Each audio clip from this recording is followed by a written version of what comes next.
What's up? Tyler from Plugged On. I'm here with an album review. This time I'm going to talk about the new album from Tool titled Fear Inoculum. Yes, I am very late on this. By now you have probably listened to what is probably one of the most anticipated albums of the last decade, for sure. Tool, this is their fifth album in the follow-up to 2006's 10,000 Days. It's been 13 years since they've done anything. It's just the hype level for this album was very high. And, the week the album came out, I wasn't able to just really give it time. And then as I finally have been able to, every time I listened to it, I just found myself getting a different experience out of it every single time, nearly. And I was just like, I just didn't feel ready yet to talk about it. And by now you've probably listened to it if you're interested in this at all. But I still wanted to talk about it here. Because I do think this album is fascinating.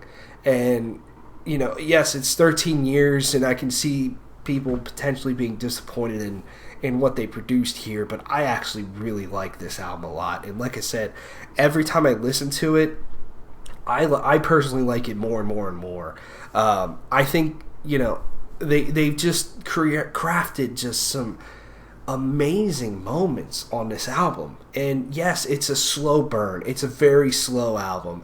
And there is a ton of build-up. And there's so much build-up in just about every fucking song. And when you think, I'll get to a little bit more, but like when you think of something's about to happen, there's even more build-up, and then it happens. It's just they really thought out a lot of stuff and made sure everything is very impactful and that every note is perfect and has a purpose, that every pitch that Maynard's hitting on vocals is exactly what it needs to be. And yeah, should it have taken 13 years? I don't know. But still, it's awesome that they finally got around to produced this album. They dropped Fear Inoculum, which was the first single. They dropped it a little bit before the album came out. I like that song a lot. It's not my favorite song on the album, but I like the intro to the song, and I think it's a great start to the album. I love the chorus to this song as well. I love the powerful nature of it. Once again, the build up to it I think is really great. And Maynard just sounds fucking awesome on this song to me, especially during that chorus. And I think overall it's good. I like the ending of it too. Just ba ba ba ba ba ba ba ba. It's just it's a fun song to listen to. But to me, it's just excuse me. This album just has so many more other moments. The second track, Pneuma, I think is just fucking amazing on the guitar side. Adam Jones just sounds absolutely amazing with the tone that he gets on this album. Because one thing that I love is that, I think everything sounds great when it's distorted. It's a little heavier, but man, when he's just the kind of almost inflection that he can pull out of the guitar to just do different things and make it sound different, a little bit different than usual. I just think works really, really well, such as Invincible, about 5.5 minutes in. The guitar, the bass kind of does a line, and then the guitar starts to emulate that, and the build up to that and how that's played is delivered so well, and it's absolutely awesome. But Pneuma I think is great. To me, Invincible and Descending are my two favorite songs on this album, and in those songs, to me, not only do they have the atmosphere and just the beauty that's kind of crafted in a lot of these songs, but it has my favorite vocal performances on the album from Maynard in both of those songs. I think they're absolutely fucking awesome on the vocal side, and just catchy and gorgeous. But then, they just have incredible moments throughout the entire thing. Especially Invincible. The build up to that, and this is where I was saying, like, there's build up to it, and then there's even more build up when you think it's about to happen. So about, a number of minutes. All these songs are very long. into Invincible, you get to a section where it's just a guitar and it's just palm muted. It's simple. It's like, all right, buddy, let's fucking go. We're getting one of those classic Tool, just heaviness shits. Like, let's go. The whole album up to that point hasn't really had a lot of heavy to it. The whole album as a whole doesn't, but I think when it's there, it pops a lot more. There's just a ton of variety on this album, if you ask me. In Invincible, it's like, all right, let's go, boy.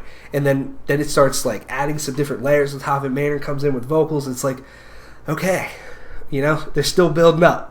Let's go. And then it finally hits, and it sounds good. I wish there was a tad bit more punch there when everything comes in, but it's good. And then, it comes back to that final chorus. Invincible's just such a great track, and Descending's just beautiful from start to finish. Yeah, it's fantastic.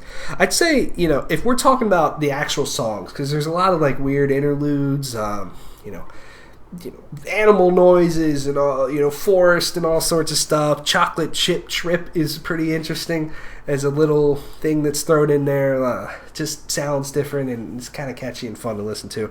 I'd say the only song that doesn't really do much for me is Calling Voices. Now, I like it from an atmospheric perspective. It just, I don't know. It's not, when I listen to this album, that's a song that I just never connected with me at almost any point. I'm not saying it's a bad song. That's my only thing. And then, I guess, Tempest, where the T is a 7, is the last full track on here, about 15 minutes long. And that one is the one, to me, that has more energy to it. The guitar riffs on that song are fucking great. And great vocals from Maynard. The whole thing's great. And also just shout out to Justin Chancellor on bass. Always been an amazing bassist in all of Tool's stuff, but man, there's some absolutely amazing bass lines on here. They're just awesome.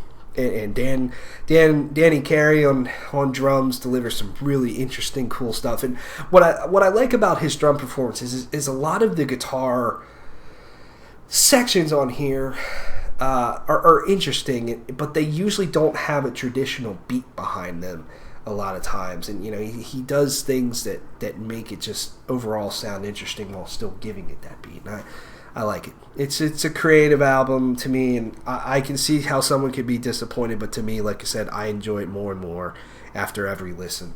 And it's probably, look, there's people out there that are like, this is the best album of the decade, this is the best metal song ever written. I'm like, let's just slow down here. Let's not do that.